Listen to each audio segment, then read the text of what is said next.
Pada kali ini kita akan membahas materi fisika kelas 11 yaitu bab dinamika, rotasi, dan kesetimbangan benda tegar. Pada kali ini yaitu berkaitan dengan momen gaya dan momen inersia. Apa itu momen gaya dan momen inersia? Yuk simak penjelasan berikut ini. Momen gaya atau juga disebut dengan torsi merupakan besaran yang menyebabkan benda dapat berotasi atau berputar. Misalnya, ada sebuah batang, nih dia memiliki poros di sini. Saya contohkan misalnya pintu saja. Misalnya ini ada sebuah pintu, dia memiliki poros di sininya atau di engselnya. Kemudian kalau pintu ini kita tarik sebesar F, di mana F-nya ini membentuk sudut kepada R, di mana R itu merupakan jarak terhadap gaya kepada porosnya, maka secara matematis momen gaya dirumuskan tau sama dengan FR sin theta, di mana tau merupakan momen gaya dan F sebagai gaya, R jarak gaya pada poros, theta sudut antara F dan R.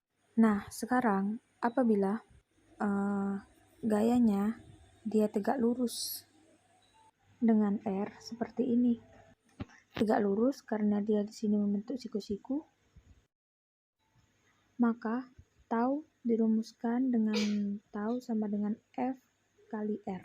Jadi dari sini FR sin theta, jika F tegak lurus dengan R atau tetanya sama dengan 90, ingat, sin 90 itu sama dengan 1.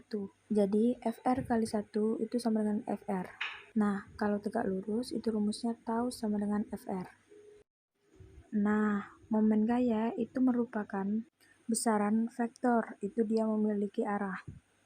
Tau itu bernilai positif apabila gaya menyebabkan benda berputar searah jarum jam. Sedangkan tau bernilai negatif apabila gaya menyebabkan benda berputar berlawanan arah jarum jam. Selanjutnya, kita lihat contoh berikut. Gaya F1, F2, F3, dan F4 bekerja pada batang ABCD seperti pada gambar. Jika massa batang diabaikan, maka nilai momen gaya terhadap titik A adalah, di sini yang ditanya adalah momen gaya terhadap titik A. Maka di sini titik A-nya poros. Untuk mencari momen gayanya, bagaimana sigma tau sama dengan berapa? Kalau kita lihat jika poros di titik A, gaya F1 dia narik batang tepat pada poros.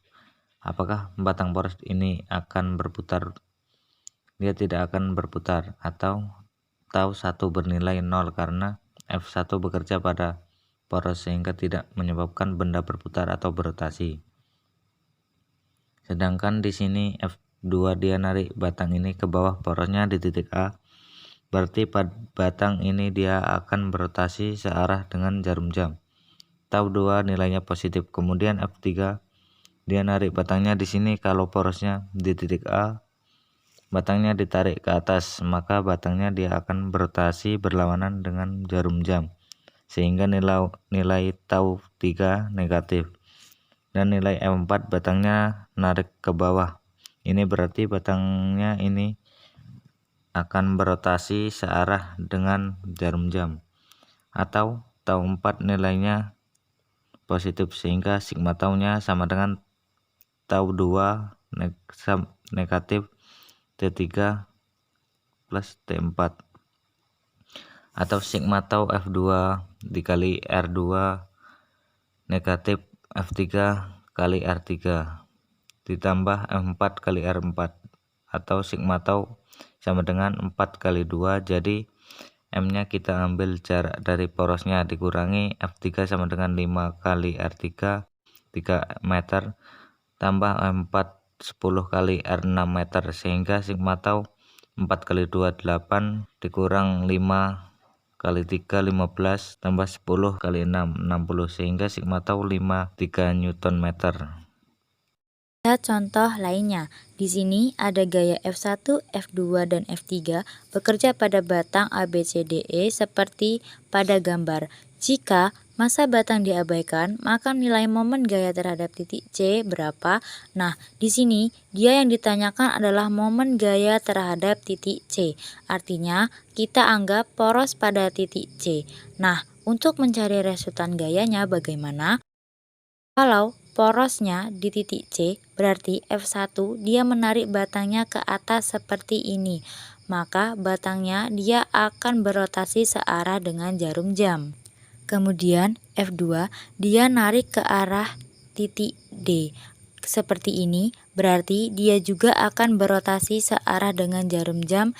Dan F3 dia dorong batangnya ke atas, berarti dia akan berotasi berlawanan dengan arah jarum jam, sehingga sigma tau sama dengan tau 1 ditambah tau 2 min tau 3, dan tau 3 bernilai negatif karena gaya F3 berotasi berlawanan dengan jarum jam. Sehingga sigma tau-nya sama dengan F1 tau 1 ditambah F2 tau 2 sin theta, berarti di sini sin 30. Kemudian min F3 tau 3, berarti sigma tau sama dengan F1-nya 4, tau 1-nya 2, kemudian ditambah F-nya 4 dikali tau 2, 1 dikali setengah dikurang F3-nya 6 dikali R3-nya itu 2. Berarti sigma tau 8 ditambah 6 kali 1 kali setengah 3 dikurang 6 kali 2, 12. Sigma taunya sama dengan negatif 1 Newton meter. Di sini hasilnya sigma taunya sama dengan negatif, artinya batang ini porosnya di C naik gaya F1, F2, dan F3 seperti ini. Dia akan berotasi berlawanan arah dengan jarum jam seperti itu. Baiklah, kita lanjutkan berikutnya yang berkaitan dengan momen inersia. Benda yang berotasi akan terus berotasi jika tidak gaya dari luar. Nah, momen inersia atau I merupakan ukuran yang menyatakan kelembaman suatu benda terhadap gaya luar. Secara matematis, momen inersia dirumuskan I sama dengan mr kuadrat, di mana I sama dengan momen inersia, M sama dengan massa benda, dan R sama dengan jarak partikel dari poros. Apabila jika ada beberapa partikel, maka I total sama dengan I1 ditambah I2 ditambah I3 dan seterusnya. Kita lihat contoh berikut ini. 4 partikel masing-masing bermassa M dihubungkan dengan batang ringan tak bermassa. Jika sistem partikel diputar dengan poros Y, maka besar momen inersia sistem partikel adalah. Nah, di sini ada 4 buah benda, 1, 2, 3, 4, masing-masing bermassa M. Berada pada sistem seperti ini, apabila sistem ini diputar poros. Porosnya berada di sumbu Y, maka nilai momen inersia sama dengan berapa? Yuk kita bahas. Nah, sahabat fisika, pembahasannya, poros sumbu Y, maka I1 dan I4 bernilai 0 karena berada di poros. Kenapa? Karena M2 dan M4 itu berada di poros dinilai R sama dengan 0, sehingga momen inersia sama dengan 0. Berarti momen inersia total dari sistem ini ditotal. I total sama dengan I1 ditambah I3. Jadi I2 dan I4 itu nilainya sama dengan 0 karena kedua benda ini itu berada di poros. Nah, 1 total itu sama dengan M1 R1 kuadrat ditambah M3 R3 kuadrat. I total sama dengan MA kuadrat ditambah M2A kuadrat. I total sama dengan MA kuadrat ditambah 4MA kuadrat atau I total sama dengan 5MA kuadrat. Kemudian kita lanjutkan. Kalau tadi momen inersia secara umum yaitu dirumuskan I sama dengan mr kuadrat. Nah, sahabat fisika, untuk berbagai macam benda itu memiliki momen inersia yang mungkin berbeda-beda, tergantung bentuk dari benda itu sendiri. Nah, di sini akan ada beberapa benda dengan momen inersianya. Di sini yang pertama yaitu yang bentuknya adalah silinder. Yang pertama, untuk silinder berongga diputar melalui sumbunya, maka momen inersianya itu sama dengan mr kuadrat. Kemudian, kalau silinder pejal yang diputar melalui sumbunya, momen inersianya adalah I sama dengan 1/2 mr kuadrat. Pejal itu artinya padat ya. Kemudian untuk berikutnya yaitu bentuknya adalah bola. Bola pejal atau bola padat. Inersianya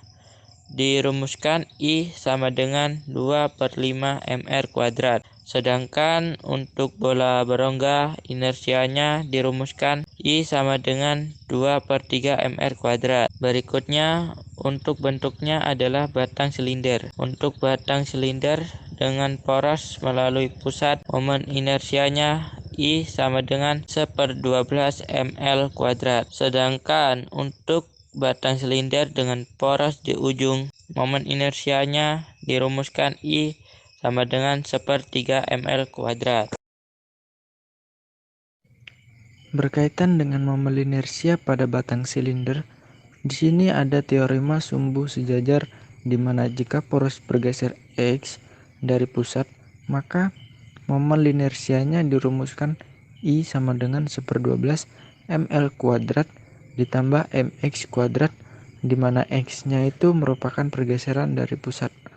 Contoh, misalnya ada sebuah batang homogen seperti ditunjukkan pada gambar, mempunyai panjang L dan massa M, serta O adalah titik pusat batang.